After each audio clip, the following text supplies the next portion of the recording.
Programmation spéciale pour les Journées mondiales de la jeunesse. À Madrid, nous sommes avec Emmanuel Boisseau. Bonjour. Bonjour.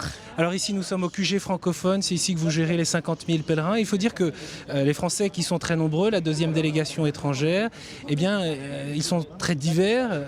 Qui viennent en diocèse, mais aussi avec des communautés ou des congrégations religieuses.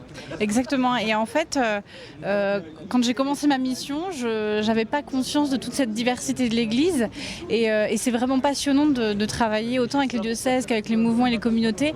Et on sent toute cette richesse de l'Église, toute cette jeunesse qui voilà, chemine vers les JMJ. Et c'est beau de voir justement cette Église universelle dont on parle tant. Et quels sont les échos alors après cette première journée à Madrid, cette ouverture officielle, quels sont les échos de ces Français qui fourmillent un peu partout dans la ville?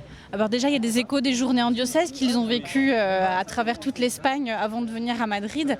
De très bons échos, de très beaux échanges avec les Espagnols. Et c'est aussi ça qui est important, c'est d'abord d'aller à la rencontre d'une culture et de ces personnes qui vivent leur foi d'une autre manière que nous. Et puis voilà, c'est les premiers échos.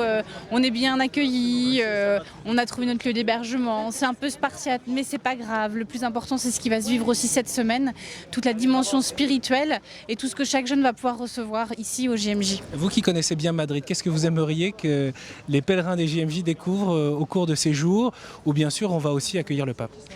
Déjà, l'accueil que les Espagnols font aux personnes, c'est vraiment une ambiance particulière de se balader dans les rues de Madrid.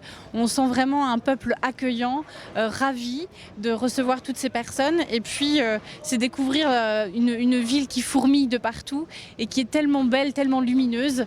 Et j'espère qu'à travers ça, ils vont pouvoir aussi vivre toute cette richesse de la culture espagnole et aussi de la culture qu'ils ont à travers la foi.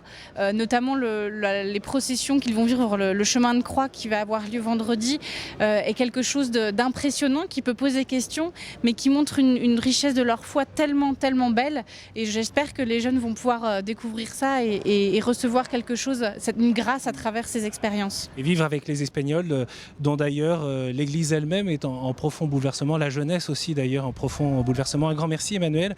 Bien sûr ces grandes célébrations elles sont à vivre sur KTO et sur notre site internet.